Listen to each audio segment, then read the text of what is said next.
Hari impanuka zikomeye zandika mu mateka y'u Rwanda n'abazavuka bakazazibabwira. Turavuga nk'izagiye ziba zigahitana umubare munini w'abantu. Ngiye kugaruka ku mpanuka zabaye zahitanye umubare munini w'abantu. Muzo ngiye kuba nakubwira ni impanuka zahitanye abantu benshi cyane icyarimwe bari mu bisi cyangwa se muri twegerane. Nibanda cyane muri iyi myaka 10 ishize. Ngiye tugiye kuba twabana muri kiganiro nitwa Uwiragiye Dani. Ndahera ku yavuba ahangaha mu mwese muri bo kwibuka yabaye ejo bundi. Yavuba aha ntago nyitindaho cyane ngo nyigarukeho kubera ko mwese murayizi. Kubera ko iyi ngiyi twagiye dukurikirana ibyayo hirya no hino byo murabizi. Gusa icyo twabivugaho nuko yabaye tariki 11 z'ukwa 12 ku gicamunsi z'ukwezi kwa kabiri 2025. Iyi bisi itwara abagenzi iyo bita International bivuga yuko yari itwaye abantu 53. Ubwo iyi bisi rero International ubwo yari ikwiye abantu i Kigali ibajyana i Musanze, igeze ahitwa mu murenge wa Rusiga mu karere ka Rulindo. Iyi bisi yagize gutya irenga umukingo, abantu benshi baza kuba bahasiga ubuzima. Uko yagiye yibarangura rero bivuga yuko yaguye muri metero 800 itutse kuri kaburimbo hejuru, abagera muri 20 bose bahita bahasiga ubuzima. Abakomeretse rero murumva yuko ikihutirwa ari uguhita babajyana ku bitaro biraho hafi bikitabaza imodoka za ambulance. Ku mwanya wa kabiri rero turahasanga ikamyo ya hoho nayo yahitanye abantu batari bake. Iyi mpanuka rero yabaye tariki 10 z'ukwa 12 2022. Impanuka rero yabereye ahazwi nko Kinamba mu mujyi wa Kigali. Iyi kamyo rero izwi nka hoho yamanutse ku kiraro cyo hejuru cyane turutse hejuru ahazwi nko Kinamba yitura hasi. Iyi kamyo rero yababaje abantu benshi bitewe nuko yahitanye abana 3 bava indimwe. Iyi kamyo rero ngo mu bigaragara yari ifite ibyangombwa byuzuye, ahubwo umushoferi yaririwe anywa inzoga zigiye zitandukanye nkuko umutandi boyi babandi bagenda inyuma niko yabashe kuba yabisobanura. Bivuga yuko rero nawe warutwaye iyo hoho nawe yahise acika ukuboko n'ukuguru. Bivuga yuko rero waruyitwaye n'abanyamaguru 5 bose bahise bahasiga ubuzima. Ku mwanya wa gatatu rero hari impanuka yabaye y'imodoka yari yikoreye ibiti, iyo ngiyo nayo murayibuka. Iyi mpanuka yabereye mu karere ka Kamonyi mu gitondo cya tariki 13 z'ukwezi kwa kabiri 2020. Iyi modoka rero yari kugenda yikoreye ibiti byinshi cyane iva Kigali Muhanga, niho yagonze izindi imodoka. Iyi modoka rero yari yikoreye ibiti yerekezaga i Kigali, igeze mu murenge wa Rugarika mu karere ka Kamonyi. Iyi modoka yaje kugira gutya ikikafiri igonga imodoka ya kwasiteri yari itwaye abagenzi. Iyo modoka yajyaga i Rusizi n'indi ya pickup yarimo umuntu umwe. Icyo gihe iyo mpanuka hitabye Imana abantu 7, abarimo 10 bose barakomereka bajanwa ku bitaro. Bavuga yuko ariyo mpanuka rero yabaye iya mbere muri uyu mwaka yahitanye abantu benshi.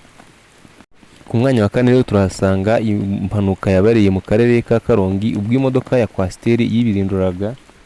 Iyi mpanuka rero yabaye muri 2019. Nkuko mubizi rero imisozi z'Ikarongi yibaranduye ku musozi igwa hepfo yaho mu Manga. Yakoreye rero mpanuka mu murenge wa Bwishyura.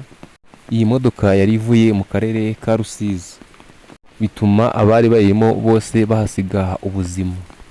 Ku ikubitiro rero abantu 7 nabo bahise bahasiga ubuzima, abandi 10 bose bahita babajyana ku bitaro baza gukomeka bikabije. Iyi mpanuka rero bivuga ruko nabo ngabo bagiye kwa muganga cyangwa se bagiye ku bitaro. Bivuga yuko bamwe muri bo barangiye nabo bitabye Imana, bamwe muri bo ubwo bose hamwe ugasanga hitabye Imana abantu 11. Urumva yuko nayo ni impanuka yabaye ariko nayo ihitana abantu benshi cyane. Iyi modoka rero bivuga yuko yari ifite umuvuduko mwinshi, bituma yuko igwa ahantu harehare nkuko muri metero zirenga 30. Umwanya wa gatanu rero hari indi mpanuka ya kwasiteri yabereye i Shyorongi. Iyi mpanuka rero yabaye 2017. Iyi mpanuka rero yagonze imodoka yari ntoya cyane, hanyuma iza kurenga umuhanda, abantu 15 ako kanya bahita bahasiga ubuzima. Ni imwe mu mpanuka nazo zababaje abantu benshi cyane kandi yahitanye abantu benshi icyarimwe. Ababashije kubona rero ibintu byabaye bivuga yuko iyi kwasiteri yavaga mu ntara y'amajyaruguru igana mu mujyi wa Kigali, yari ifite umuvuduko mwinshi, mu bigaragara ishobora kuba yari yacitse feri ihita igongana n'imodoka ntoya mu bwoko bwa Hilux. Iyo modoka mu bwoko bwa Toyota Hilux niyo yabaga iri kuzamuka, indi nayo iri kumanuka. Murumvikana yuko byabaga byagorana kugira ngo abashe kuba yayikatira. Ubwo yayikatiraga rero yahise arenga umuhanda aza kwitura mu manga. Iyi kwasiteri yahise yibirindura yigwa mu ishyamba rya Shyorongi. Icyo gihe rero polisi y'u Rwanda yahise ihagoboka, bivuga yuko abagore 5 n'abagabo 7 bahise bitaba Imana, n'abana bato b'abakobwa 2 bahita bitaba Imana. Abakomeretse bikabije cyangwa se abahise birukanwa ku bitaro ni abantu 8. Abakomeretse bikabije bo bari abantu 3. Ni impanuka yabaye rero nayo yari iteye ubwoba cyane kandi yahitanye abantu benshi icyarimwe. Indi mpanuka yabaye rero ni impanuka yabereye mu karere ka Gatsibo mu murenge wa Ruziguro. Iyi mpanuka yo yabaye 2014. Ikiziguro mu karere ka Gatsibo habereye impanuka ikomeye cyane mu modoka bavuga iyi itwara abagenzi benshi icyarimwe ariyo kwasiteri, yagonganye na taxi minibus. Mu kanya gato nk'ako guhumbya ku rubuga rwa X ariyo Twitter yahoze ubu ngubu yitwa X, bahise batangaza yuko abantu 15 bose bahise bahasiga ubuzima. Bivuga yuko abandi bahise babajyana ku bitaro. Iko kanya hahise haboneka rokobuteri ihita ibirukankana mu bitaro bya Kanombe byitiriwe Umwami Faisal, babahereza ubuvuzi. Umwe mu bashoferi bari batwaye iyi kwasiteri bivuga yuko nawe yahise ahasiga ubuzima. Bivuga yuko umushoferi utwaye iyi kwasiteri bivuga yuko ari we wabigizemo burangare, aho yari afite umuvuduko ukabije ari kuri telefone Service Sanzivana, bitewe n'umuvuduko yari afite ko yananiwe gufata amaferi, birangira iyi modoka yibaranguye. Ariko kuri ubu impanuka zagiye zigabanuka hafi 70%. Uko imyaka yagiye ikurikirana niko impanuka zagiye zikurikirana. Ngiye kubabwira ko imyaka yagiye ikurikirana nuko impanuka zagiye ziba n'umubare wagiye witaba abantu bagiye bitaba Imana. 2018 impanuka zo mu muhanda zishe abantu 593. 2019 zishe abantu 673.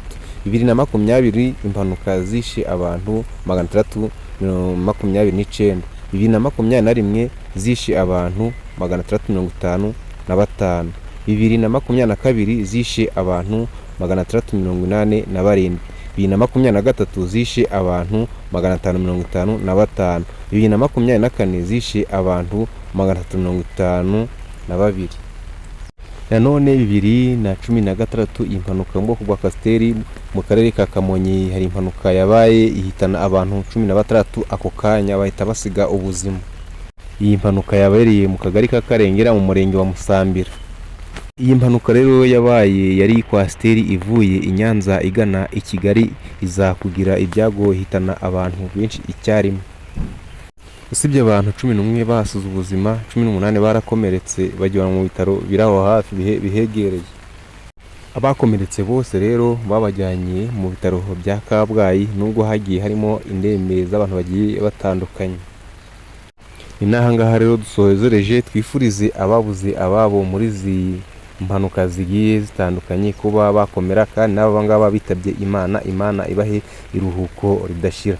Rero niba ari ubwa mbere, twifurize kuba no gukanda subscribe, hanyuma ukanda inzogera kugira utazagira video n'imwe igucika. Nkwifurije kugira ubuzima buzira umuze kandi Imana iguhe ibyo wifuza byose. Duhore mu bindi biganiro bigiye bitandukanye. Turabakunda cyane. Bye bye. Ciao ciao.